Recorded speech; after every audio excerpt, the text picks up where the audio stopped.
Bonsoir, mesdames et messieurs, chers téléspectateurs d'Africable Télévision, la chaîne du continent. Et merci d'être à notre rendez-vous du vendredi soir pour À votre avis. En première partie d'émission, nous verrons si l'intégration des ex-rebelles dans l'appareil d'État est ou non un encouragement à l'éclatement de nouvelles rébellions. En deuxième partie, nous nous pencherons sur le rôle des élites intellectuelles africaines dans la gouvernance démocratique. Et en troisième partie, nos invités répondront à vos appels téléphoniques. Je reçois ce soir Madame Fatou Sarso de l'Université Cheikh Anta Diop de Dakar. Vous êtes maître de conférence et vous avez beaucoup travaillé sur les questions de genre et de pouvoir. Bonsoir Madame. Bonsoir. Et Monsieur Khalilou Sidibé, vous êtes chargé de cours à l'Université de Bamako et vous êtes l'auteur d'un éminent rapport sur les rébellions au Mali. Bonsoir Monsieur Sidibé. Bonsoir Monsieur. Voilà. Nous allons donc aborder directement notre premier sujet. Est-ce que concéder des postes à des ex-rebelles qui ont pris les armes contre leur État dans l'appareil d'État est ou non un encouragement à l'éclatement des rébellions? Avant d'entrer dans le vif du sujet, je vous invite à suivre notre micro-trottoir sur cette question.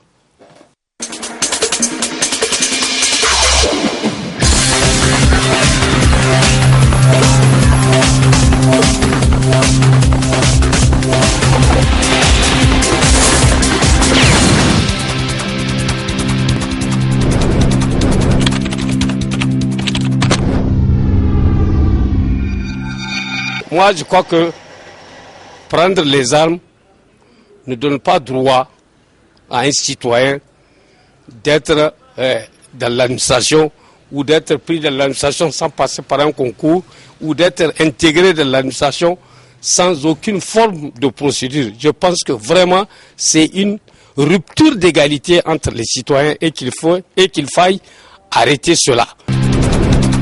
Le problème de rébellion en Afrique, ce n'est pas un problème de négociation ou un problème d'intégration.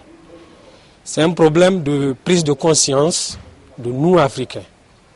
Parce que quand vous regardez, toutes les rébellions en Afrique sont créées par les puissances étrangères.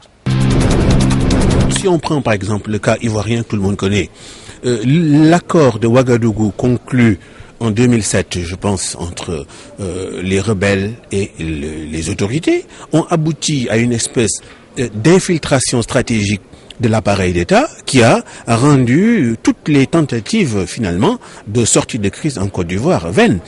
Parce qu'au lieu que les rebelles rejoignent une république, eh bien, ils sont entrés avec armes et bagages dans des postes stratégiques qu'ils ont finalement tourné à leur avantage. À chaque fois, en essayant que chaque fois que des rébellions éclatent et qu'on les mette dans l'administration, il y a des autres aussi qui vont se dire, tiens, comme c'est une opportunité qui se forme à nous, pourquoi ne pas en profiter? Donc j'estime que véritablement ça ne règle pas le problème. La question est vraiment opportune parce que si on associe chaque fois les rebelles à des gouvernements, normaux, ça encourage les rebelles et les rébellions dans les pays. C'est un chemin trop court pour parvenir au pouvoir. Et puis ils viennent sans programme de gouvernement. Ils viennent d'une manière illicite là et ils s'accaparent les postes. Et surtout des postes régaliens. Il y a des rébellions sans de cause. Dans tout un pays, lorsqu'on entend parler de rébellion, la plupart du temps, c'est pour un but, c'est pour une cause bien précise. Et pour remédier à cette cause-là, le gouvernement peut essayer de négocier avec les rebelles en les intégrant dans le gouvernement.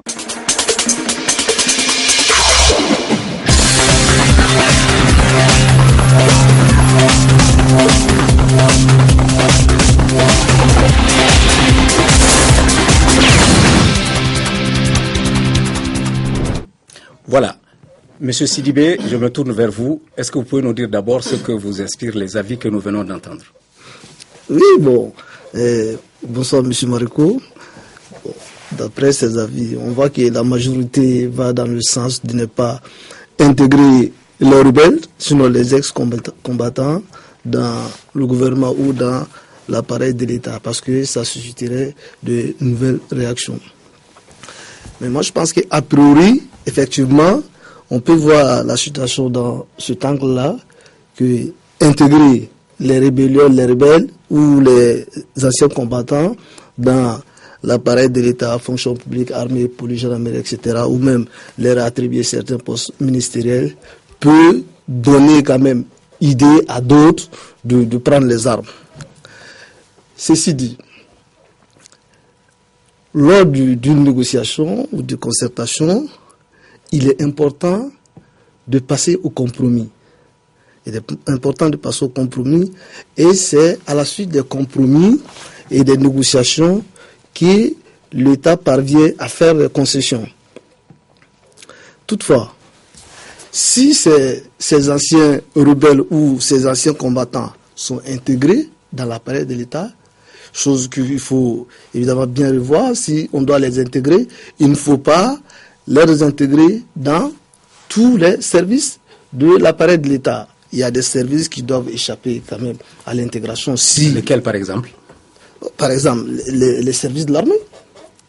Par exemple, l'armée, on peut, s'il faut intégrer les anciens combattants, parce que là, quand on dit intégrer les ex-rebelles ou les rebelles, il y a les combattants et il y a aussi les responsables politiques ou les idéologues, les rebelles. Ceux-là, on ne va pas les intégrer dans la fonction publique. Et ils cherchent des postes administratifs, des postes de décision, donc partagés dans nos gouvernements ou des postes, de grands postes de responsabilité. Mais en ce qui concerne l'intégration des ex-combattants, là c'est les combattants, tout ça là. Donc il faut que certains services échappent quand même à cette intégration. On va revenir là-dessus. Madame Sarso. Oui, cela pose quand même un sérieux problème. La majorité ou la quasi-totalité des gens qui se sont exprimés sont tout à fait contre. La question pour nous, c'est avec beaucoup de discernement de peser le pour et le contre. C'est vrai, intégrer des gens dans des services, si tant est que une qualification, comme l'a dit quelqu'un, est tout à fait nécessaire, comment les intégrer dans une administration alors qu'ils n'ont pas les qualifications? Comment les intégrer dans une armée républicaine qui obéit à des critères, à des règles, une façon de faire qui est tout à fait différente de celle qui n'a pas la même vocation? Mais le problème majeur, c'est de toucher du doigt le fond du problème.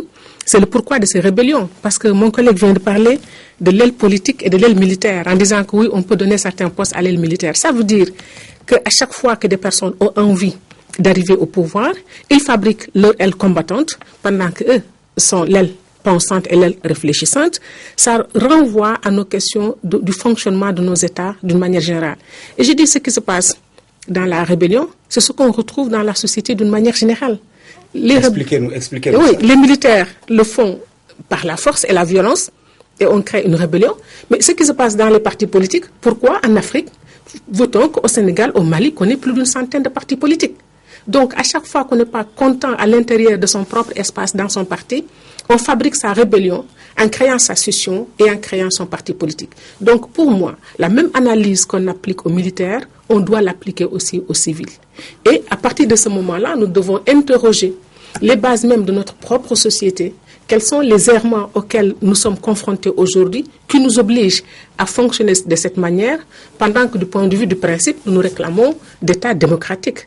Alors, oui, allez-y. Alors, pendant que nous nous réclamons d'État démocratique, toutes nos pratiques sont aux antipodes dans tout cas ce qu'on appelle la démocratie occidentale, qui est aujourd'hui le modèle vers lequel nous aspirons. Alors, j'ai un collègue que je salue, qui est Malik Ndiaye, et qui nous a parlé un peu de la situation qui s'est passée en Côte d'Ivoire, que ce soit la Côte d'Ivoire, le Mali, le Sénégal, dans une moindre mesure, un peu partout. Ce vers quoi nous allons aller aujourd'hui, c'est de dire, est-ce que le prix de la paix, est-ce que la paix, on doit l'avoir à tout prix? Devrons-nous différer une stabilité sur le long terme à simplement des compromis qui, de toute façon, ne feront pas que la cause est réglée et que de nouvelles rébellions vont surgir? C'est-à-dire les mêmes causes produisent les mêmes effets. Monsieur Sidibé, est-ce que vous pouvez répondre à cette question? Oui, justement. Madame Sarr. Oui, professeur, je ne dis pas qu'il faut intégrer automatiquement les rebelles. Je dis, il faut les intégrer. Mais M. Sidibé, je veux vous interrompre. Vous savez, le schéma est classique et il est le même. Au Mali, au Niger, en Côte d'Ivoire, en RCA, en RDC, et j'en passe, j'en oublie beaucoup, le schéma est le même. Une rébellion éclate, s'ensuit un conflit avec tous les crimes qui sont subséquents.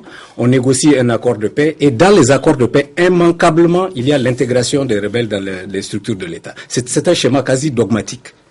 Oui, bon, là, moi, je l'aborde sous deux angles. Le premier est que si ce sont les conditions pour parvenir à la paix, comme je l'ai toujours dit, on ne gère pas un pays avec l'émotion. Oui, c'est avec la raison. Est-ce que donc la question que Mme Sarr a posée, c'était le prix de la paix? Oui, je viens. C'est ma réponse dans le deuxième angle. Si il faut avoir des compromis et dans les revendications que posent les rebelles, c'est leur intégration. Et là, je prends le deuxième volet. Souvent, nous oublions souvent de parler de leur intégration dans la fonction publique, comme s'il n'y a que l'appareil de l'État qu'on peut les intégrer. Donc ça aussi, il faut réfléchir là-dessus. Les intégrer dans la vie socio-professionnelle, socio-économique. Et il faut voir parmi ces anciens combattants, il faut voir des soldats qui sont aguerris et dont la profession est les armes. Et aussi, on a des jeunes désœuvrés qui ont été enrôlés dans ces armées-là, ces groupes armés-là. Aussi, on a des enfants.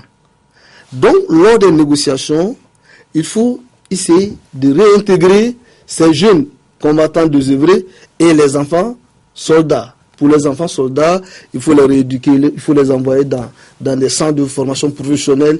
Et les adultes, il faut aussi les envoyer dans des activités économiques productives. Par exemple, il faut les envoyer dans des centres d'apprentissage, tout ça. Ça, c'est un mode d'intégration. Il ne faut pas toujours voir l'intégration dans le sens de l'intégration dans le service public de l'État, l'armée, la police ou la fonction publique. Le dernier élément dans ce cadre-là, en fait, l'intégration de certains combattants ou de certains rebelles dans l'appareil de l'État ne pose pas autant de problèmes que l'irresponsabilité des autorités politiques et administratives à pouvoir mieux gérer. Oui, alors justement, je vais vous poser une question. Comment est-ce qu'il est possible que dans un système supposé être démocratique, que des citoyens prennent les armes contre leur propre pays? Madame... Oui, je vais répondre à cela, mais avant juste une petite incursion dans ce qu'il venait de dire.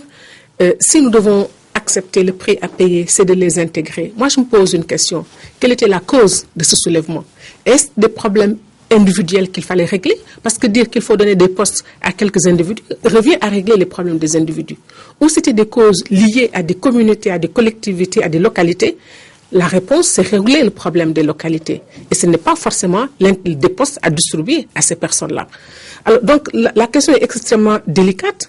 Ce qui renvoie à ces rébellions, comme vous dites, pourquoi il existe ces rébellions dans nos différents espaces, c'est la mauvaise gouvernance. Il en a parlé, c'est-à-dire quand il pose la question de gérer l'après-conflit, mais c'est comme le pré-conflit.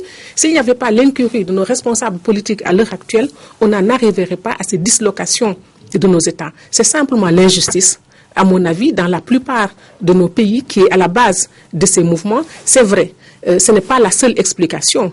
Parce que si ce sont des questions de frustration, si c'est des questions de manque de mauvais management qui sont à la base de révolte de certaines communautés, il s'y greffe que cela ne se passe pas dans un contexte ex nihilo. Il y a le contexte international, il y a d'autres intérêts et d'autres enjeux qui viennent, et nous laissons pourrir des contestations et des frustrations qui peuvent être récupérées ultérieurement par des intérêts qui sont divergents avec les nôtres et qui peuvent fragiliser nos États. Et quand je dis des intérêts divergents, ce n'est pas forcément pour moi l'extérieur.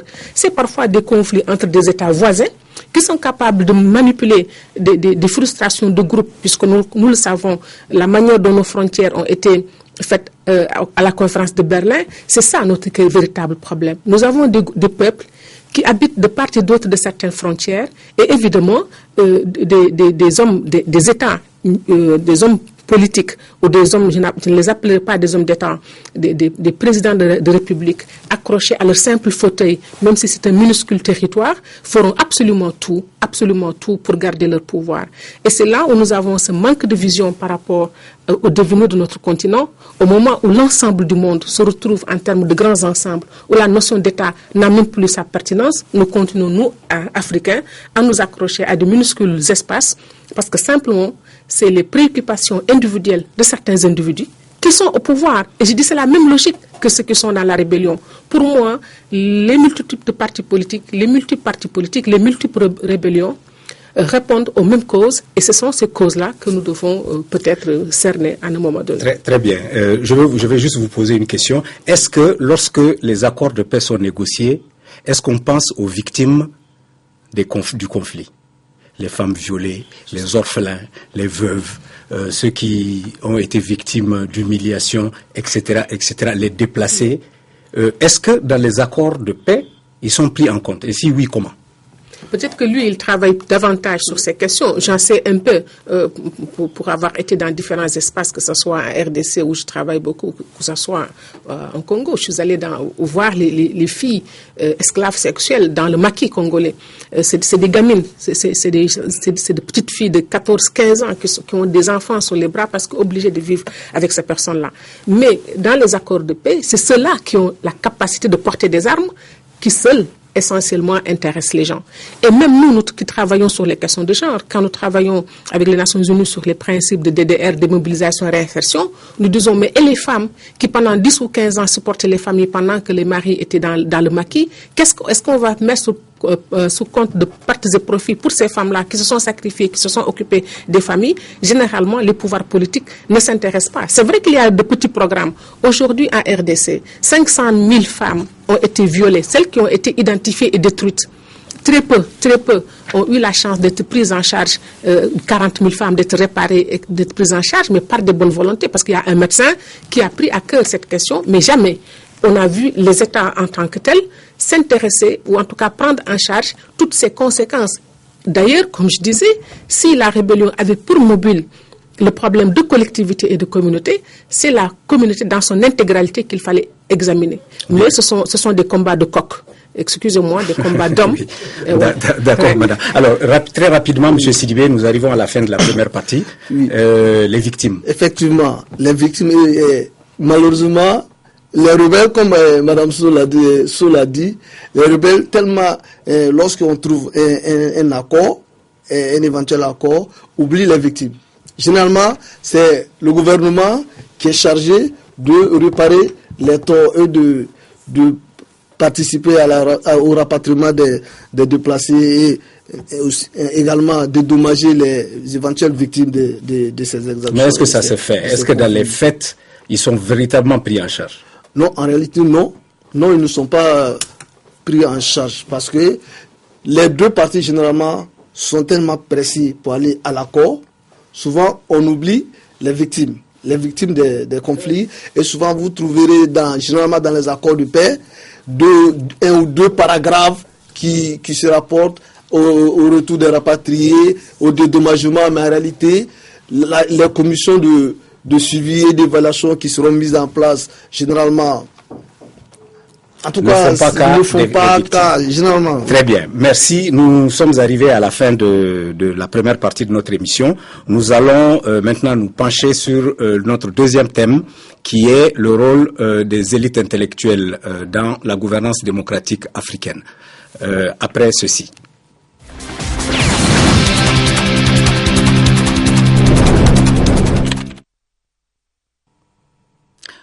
Voilà. La France liera tout effort de contribution aux efforts qui seront accomplis pour aller vers plus de liberté.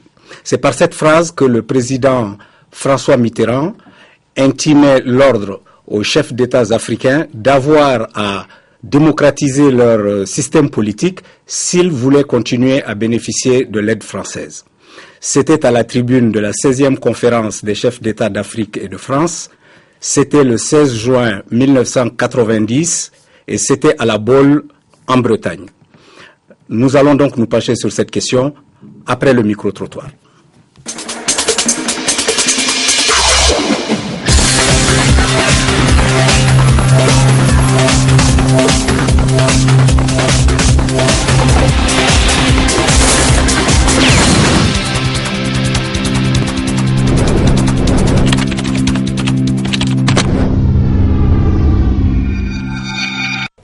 En Afrique, je me pose la question, concrètement parlant, s'il y a des intellectuels.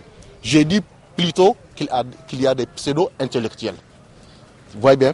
La façon dont la démocratie nous a été imposée, elle est très différente des autres pays. Si vous prenez le cas de la France, la démocratie, elle s'est construite sur les ruines de la monarchie absolue. Vous voyez bien? Ce sont le peuple qui a géré cette démocratie. On ne nous a pas imposé ça par un discours de la bolle. Si on prend le cas des États-Unis, la démocratie, elle est fondée sur la défense des intérêts économiques. Donc, chaque pays a sa vision. Concernant nos intellectuels là, chaque fois on fait le constat que ce sont les intellectuels qui constituent les véritables problèmes de notre démocratie. Ce qui manque aujourd'hui à l'Afrique, c'est au moins avoir au moins la majorité des Africains qui savent lire et écrire, qui savent pourquoi aller voter, pour qui voter, et savoir faire la différence entre les différents programmes qu'on leur propose.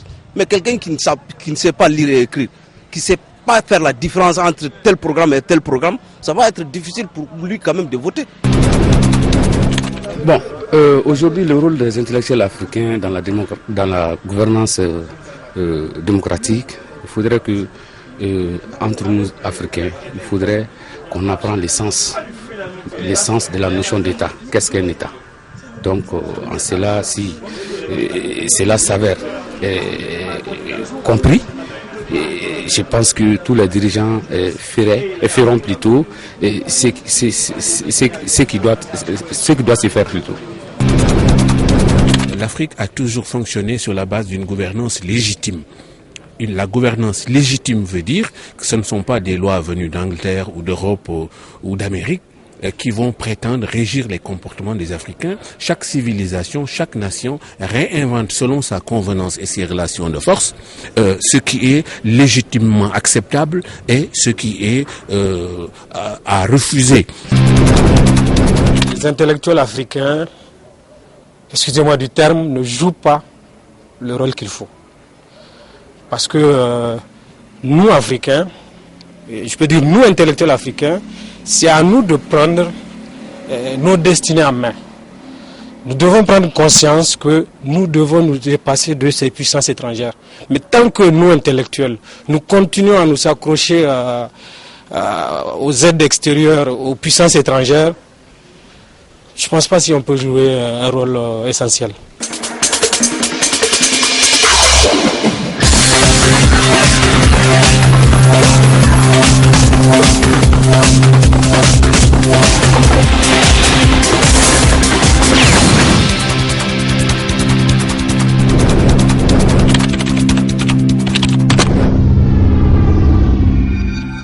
Alors, Madame Sarso, qu'est-ce qu'un intellectuel?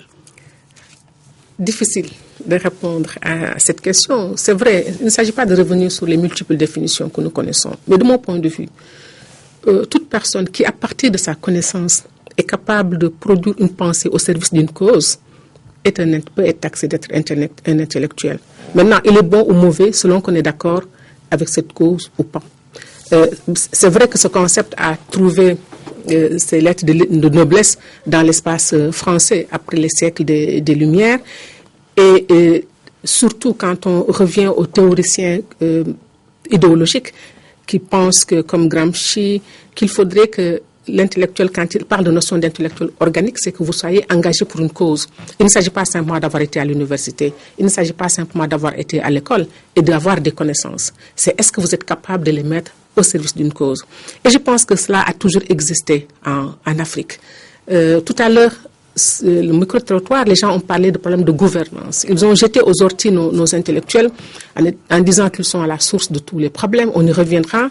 Mais en parlant de gouvernance, au départ, vous nous avez renvoyé au sommet de la boule, qui effectivement a fait qu'après, il y a une multitude d'organisations dites la société civile qui ont fleuri dans nos espaces, parce qu'il y a eu des organisations avant celle-là qui ont essayé de porter le discours de la boule, de la démocratisation, entre guillemets, de nos États. Mais je rappellerai simplement que nos États ont connu les démocraties bien avant ce que l'Occident est en train de nous dire. Nous sommes au Mali.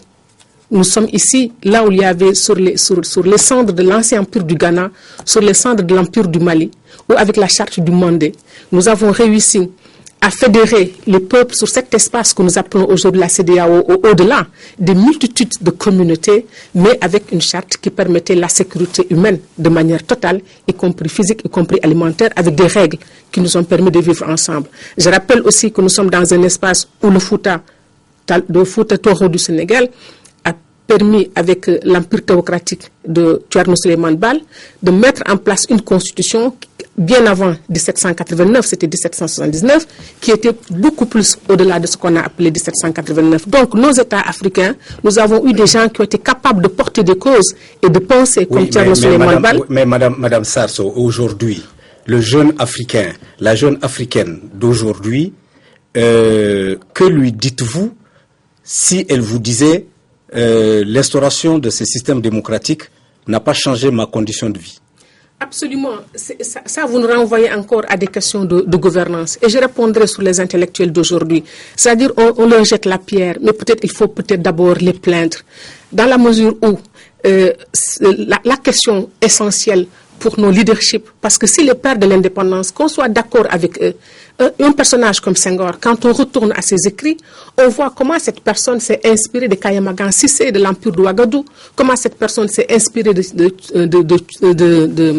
Zulu Tchaka pour fonder sa pensée. Mais aujourd'hui, il y a cette rupture entre ceux-là qui sont dans la gouvernance et leur capacité de penser, parce que ces gens qui ont pris par la suite, justement, on va parler de coup d'État militaire, toutes ces personnes qui sont à la tête de nos États, il faut voir quelle est la vision qu'ils ont par rapport à notre devenir. Absolument pas. Ce que les Kwame Nkrumah ont fait pour nous amener vers le fédéralisme africain, ce que les Cheikh Anta Diop ont fait, malheureusement, nous sommes pris dans un espace où nous n'avons pas cette liberté de nous mouvoir, parce qu'il y a énormément de pesanteurs qui nous viennent de l'extérieur. Et c'est vrai, cette gouvernance-là qu'on est en train de nous proposer ne correspond pas à notre système, à nous, parce qu'il obéit à des intérêts et à des mobiles qui ne sont pas endogènes, qui ne sont pas internes à nos espaces. Moi, je suis tout à fait d'accord avec vous, mais pourquoi est-ce que, étant conscient de cette situation, pourquoi ne changeons-nous pas les choses? Bon, nous ne changeons pas les choses parce que tout simplement, on ne veut pas que ça change. Et pourquoi est-ce qu'on ne veut pas que ça change? Alors que nous voyons bien que ce sont des systèmes qui ne permettent pas de résoudre les problèmes essentiels de nos peuples et de nos pays. Non, ce n'est pas que ce sont des systèmes qui ne permettent pas de résoudre nos problèmes. Il y a la démocratie, il n'y a pas deux types de démocratie. Il n'y a pas deux types de démocratie. C'est pourquoi moi je me méfie un peu souvent lorsqu'on dit bon, la démocratie ça existait chez nous avant que le colonisateur ne vienne. Moi je pense qu'il n'y a pas deux sortes de démocratie. Vous avez plusieurs théories de démocratie. Vous avez des différentes options. Mais le fond de la démocratie c'est quoi? C'est les valeurs. Les valeurs de la liberté, les valeurs du respect de l'autre, les valeurs du droit de l'homme. Est-ce que ces valeurs-là ne sont pas universelles? Est-ce que ces valeurs-là ne se retrouvaient pas dans la charte de Kourkan Fouka ou dans la constitution de Thierno Souleymane Baal? Si tel était le cas, et si tel est le cas, la démocratie dont on qualifie souvent démocratie occidentale, moi je dis, les mêmes valeurs de l'humanité existent dans ces principes politiques-là.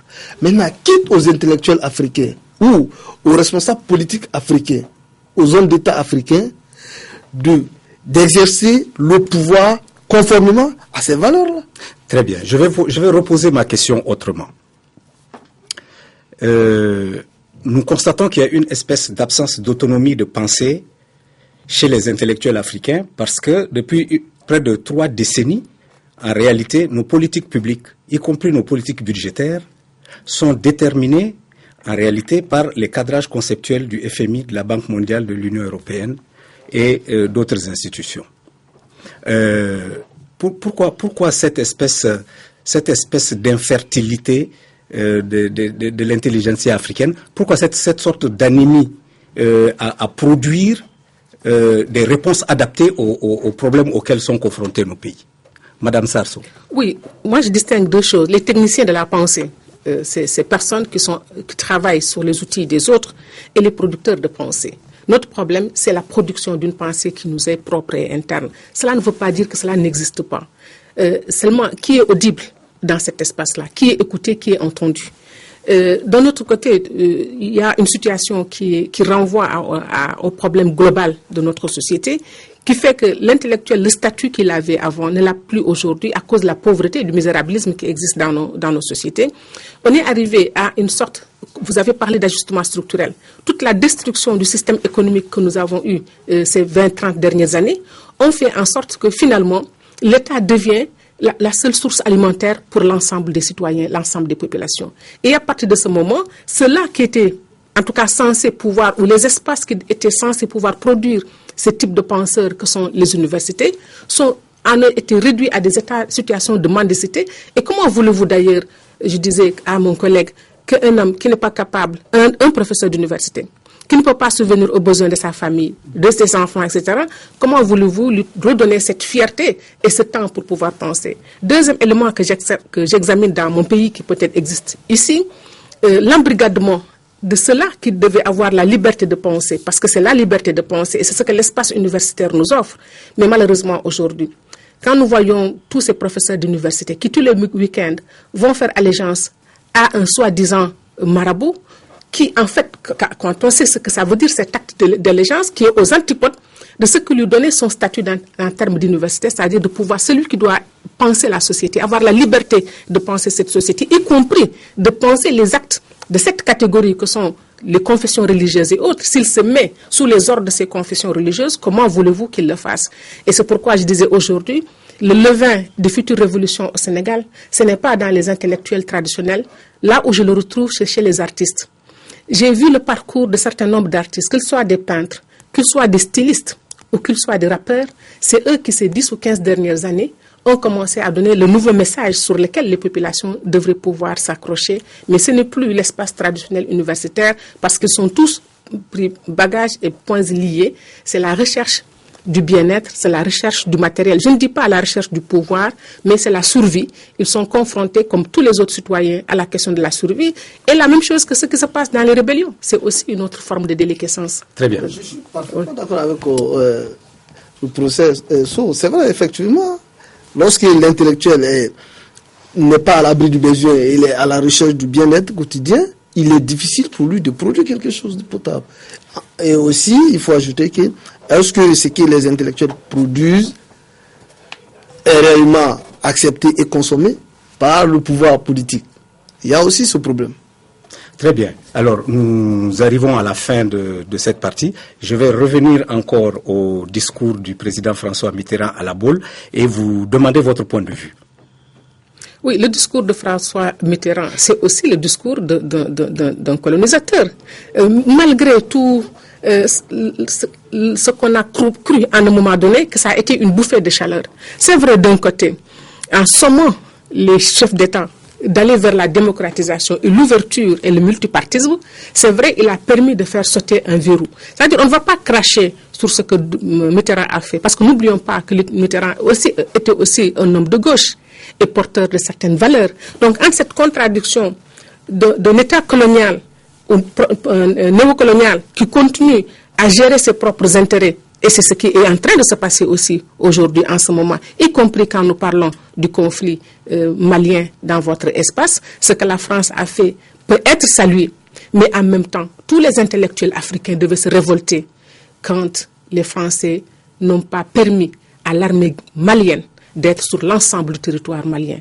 Je pense que même s'il y a une responsabilité de nos dirigeants maliens de l'époque, je crois que si la France veut aller dans le sens de l'histoire, si la France veut être cohérente avec elle-même, avec ce qu'elle est en train de faire, c'est en tout cas lever et faire sauter ces accords qui ont existé. Et il n'est pas question, à notre avis, que le Mali puisse avoir son indépendance totale, recouvrer son territoire en disant qu'un seul millimètre carré du Mali doit être interdit à des Maliens. Et c'est là peut-être où vous reviendrez sur l'absence des intellectuels africains qui devraient, comme un seul homme ou une seule femme, se lever sur l'ensemble de l'Afrique, du Cap au Caire, de l'Est à l'Ouest, se lever pour dire niet, et en tout cas que la France sache en face d'elle qu'il y a des Africains qui sont conscients des intérêts et du devenir de leur continent. Et c'est là, effectivement, la contradiction, comme je dis, à la fois c'était salutaire ce que Mitterrand avait fait, mais en même temps, nous ne pouvons pas nous empêcher de dire que les Français, comme tous les États, n'ont que leurs intérêts, n'ont pas des amis. S'il n'y avait pas eu le discours de la Baule, où en serions-nous aujourd'hui, d'après vous? puisqu'il y a le discours de la bonne, il est difficile de le dire. Faisons abstraction. Supposons que le discours n'ait pas eu lieu. Mais on serait toujours sous la dictature. Mais cela n'empêcherait, je pense qu'on ne peut pas arrêter la marche de l'histoire. Les peuples iraient irrémédiablement vers leur propre révolution. C'est vrai que c'est aujourd'hui désordonné. Chacun le fait dans l'espace qui est le sien. Mais là où est la responsabilité des intellectuels, c'est de dire que l'Afrique n'a pas d'avenir dans ces formes de contestation que nous connaissons aujourd'hui. Le seul avenir que nous avons, c'est notre avenir dans l'unité de notre continent. Et c'est là où je pense que des groupes sont en train de s'organiser pour y parvenir, parce que nous n'avons pas d'autre choix. Au moment où en Amérique, au moment où en Asie, un peu partout, ce sont des grands espaces qui se mettent ensemble, que notre continent, qui est le continent le plus riche du monde entier, quand nous savons que si la petite Belgique a réussi à être ce qu'elle est aujourd'hui, c'est sur les richesses de la RDC Congo. Si nous savons que la France, qui exporte du nucléaire sans produire un seul atome d'énergie atomique, il le doit aussi à ce qui se trouve aujourd'hui dans cet espace qui est le Niger. Notamment le Niger. Donc, que l'Afrique croule sous cette richesse, c'est-à-dire c'est ça la contradiction, et parce qu'il lui manque des voies éclairées, il lui manque un leadership, mais je pense que on va y arriver, on n'a pas d'autre choix que de le faire. Comment peut-on réformer ce système qui, manifestement, laisse beaucoup à désirer? Vous savez, l'expérience du Mali aujourd'hui, c'est dommage que l'Afrique n'ait pas été capable d'avoir une armée prête à la seconde près, à chaque fois que dans une région, un État est menacé, de venir à son secours. Je pense que les leçons qu'on va tirer de ce qui se passe de l'expérience malienne, mais dépendra, les peuples tireront les leçons. Maintenant, il nous reste une chose, d'avoir des leaders à la dimension de l'ambition que nous portons pour nos peuples. Le bas blesse à cause de nos leaders. Or, le problème de nos leaderships, nous savons où c'est aujourd'hui. Ce ne sont pas des personnes capables de porter le projet africain qui sont à la tête de nos États. C'est ceux-là qui sont capables d'avoir des alliances, de rechercher l'argent, de quelque manière que ce soit. Nous sommes dans les zones de trafic de drogue et autres. Donc, c'est la puissance financière des narcotrafiquants et autres qui risque de gouverner nos États. C'est-à-dire on ne doit pas se cacher de cela si nous ne prenons garde. Vous voulez dire que dans nos espaces, nous n'avons pas d'hommes d'État, M. Sidibé? Si, nous avons des hommes d'État. Nous avons des hommes d'État. Où sont-ils? Ils sont là, ils vivent, ils font de la politique. Ils sont là. Bon, vous savez, c'est aussi compliqué que cela. Moi, je dis, c'est aussi compliqué que cela. C'est-à-dire qu'il va falloir que les Africains acceptent que le monde a changé et qu'ils ne peuvent pas se mettre en dehors de cette grande mutation qui est là, et que on ne peut pas continuer à faire la politique des petits pas. On est dedans, on n'est pas dedans. Il y a dans le reportage, vous avez un monsieur qui disait que tant qu'on n'aura pas beaucoup de personnes ayant été à l'école, scolarisées, donc il est difficile de parler de démocratie. C'est vrai. Lorsque les gens... Mais en même temps, M. Sidibé, en même temps, nous savons que tous les systèmes scolaires de nos pays, nous savons qu'ils sont tous... ils sont couchés à l'hôpital. Effectivement. Pourquoi? Tout simplement parce que la politique, la gouvernance dans nos États est catastrophique. La gouvernance est catastrophique. Très bien. Nous arrivons à la fin de cette partie. Je vais donner la parole à Mme Sarr pour le dernier mot. Oui, c'est surtout féliciter votre organe de ce que vous êtes en train de faire. Parce que c'est vrai, au moment où l'Afrique s'ouvre aussi, avec l'opportunité formidable des nouvelles technologies, nous avons la possibilité aujourd'hui de nous éduquer. Parce que comme on l'a dit, le problème c'est les Africains conscients. Cheikh Anta Diop le disait, il sera très difficile de gouverner, de transformer l'Afrique tant que nous n'aurons pas des Africains conscients. C'était l'éducation, mais aujourd'hui les médias peuvent jouer un rôle extrêmement intéressant. Et c'est bien ce que votre organe est en train de faire. Donnons la parole au peuple, mais essayons aujourd'hui d'apporter aussi un éclairage. Et je pense que si chaque Africain, là où il est conscient de ses responsabilités et saisit cette opportunité que vous nous offrez de la saisir pour aussi donner sa contribution, nous aurons d'autres moyens, d'autres mécanismes pour contribuer à la formation ou la transformation de la conscience africaine pour le projet qui nous est cher, l'unité. de notre Merci Madame Sarso, merci Monsieur Sidibé. Nous arrivons à la troisième partie et dans cette troisième partie, vous allez avoir à répondre aux appels téléphoniques des téléspectateurs d'Africable Télévision.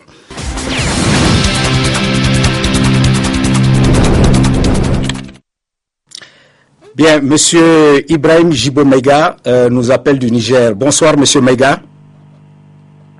Oui, bonsoir, comment vous allez? Oui, je vais très bien, et vous-même? Oui, je vais bien. Très bien, vous êtes à l'antenne d'Africable. Posez votre question. Ok, d'accord, non, c'est pas une question que je vais poser, c'est un commentaire que je vais faire. Allez-y. Je vais faire un commentaire. Allez-y, vous êtes à l'antenne. Sur l'intégration des rebelles de l'administration. Très bien, allez-y. Voilà, donc moi je pense que d'abord je vous remercie beaucoup pour cette occasion que vous nous donnez pour nous exprimer sur des politiques d'histoire de nos États. Alors donc je suis rappelle, comme je l'ai dit, Ibrahim Megejibo, je suis un Nigérien.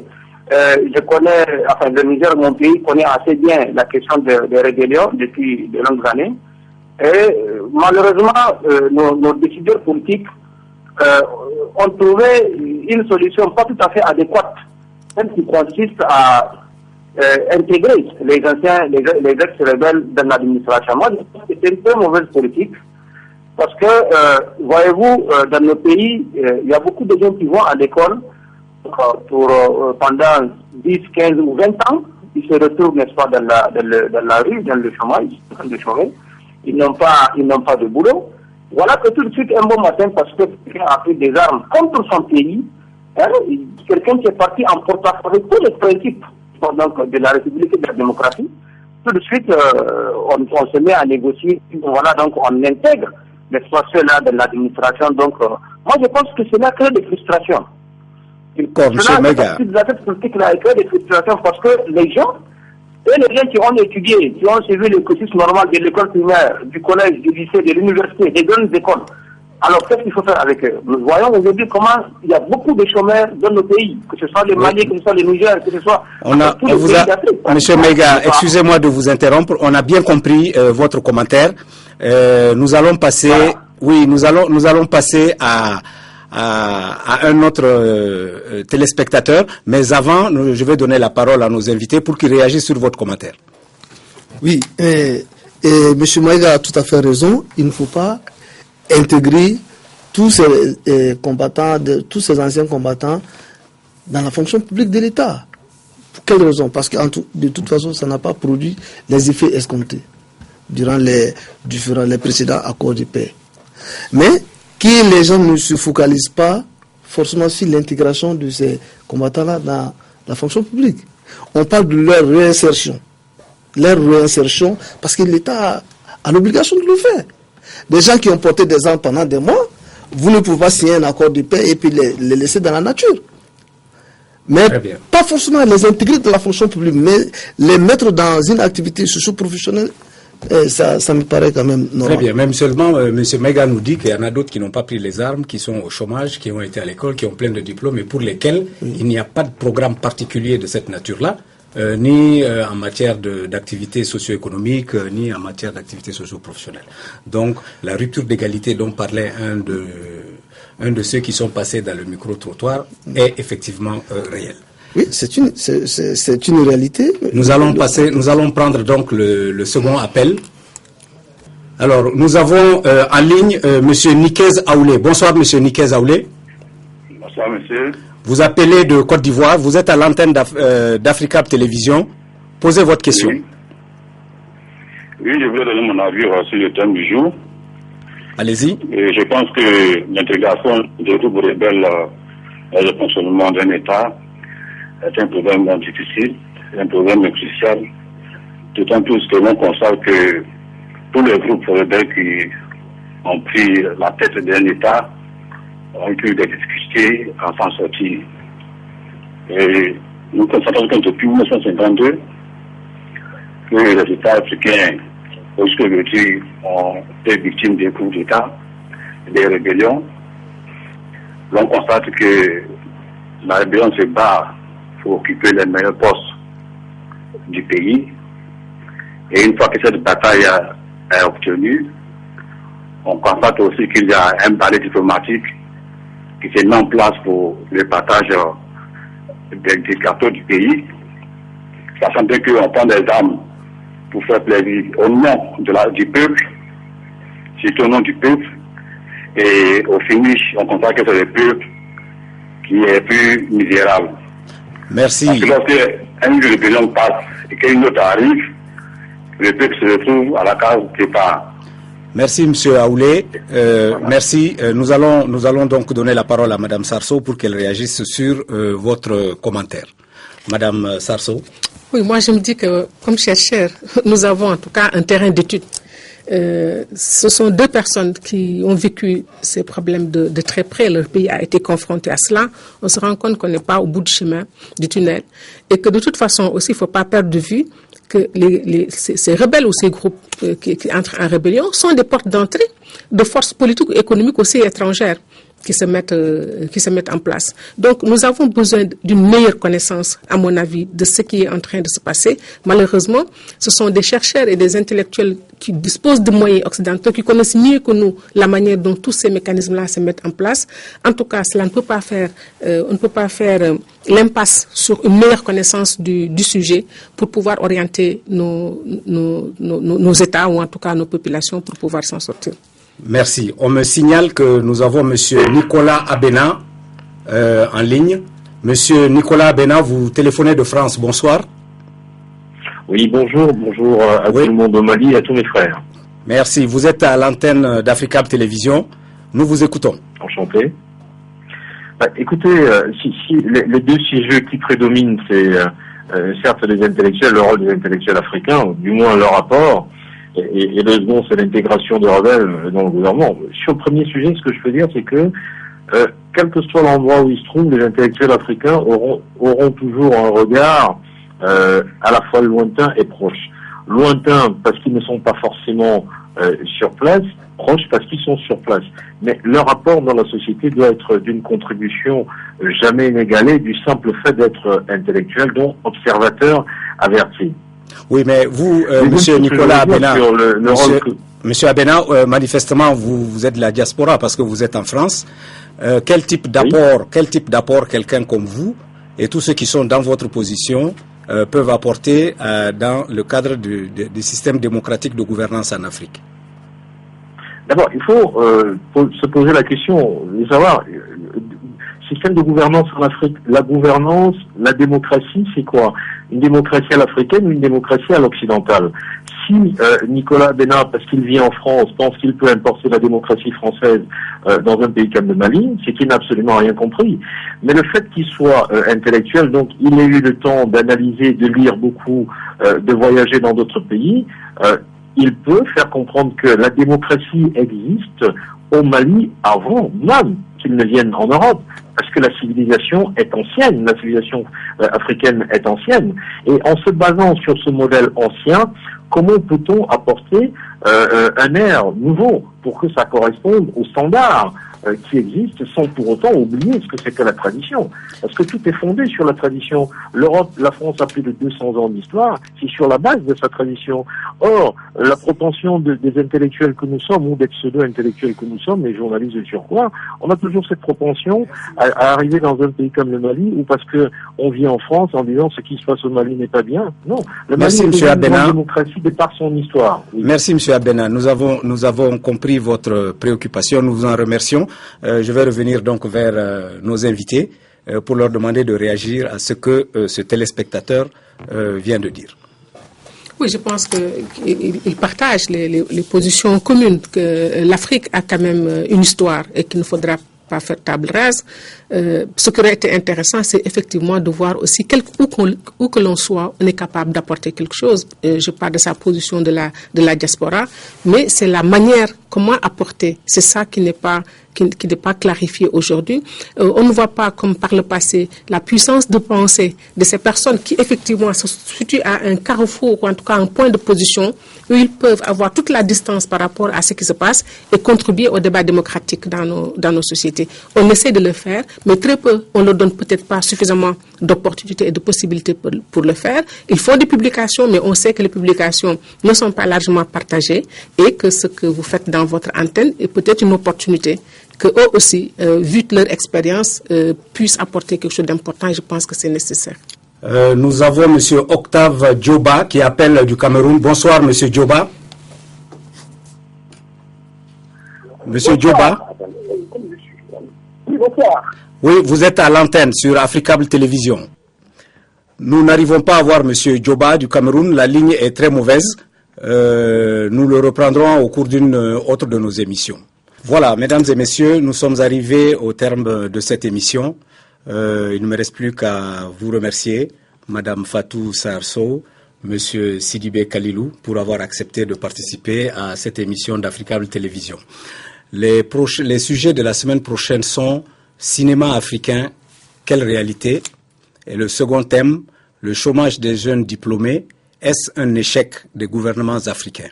Alors vous pouvez participer à l'émission à votre avis en téléphonant au 00223 44 20 80 80, comme ça s'affiche sur votre écran. Pour les SMS au 74 22 59 73, précédé de l'indicatif du Mali, et pour le email à votre avis @africabletelevision.com. Voilà. Nous vous remercions et vous donnons rendez-vous vendredi prochain, 20h30 sur Africable Télévision. Bonne soirée.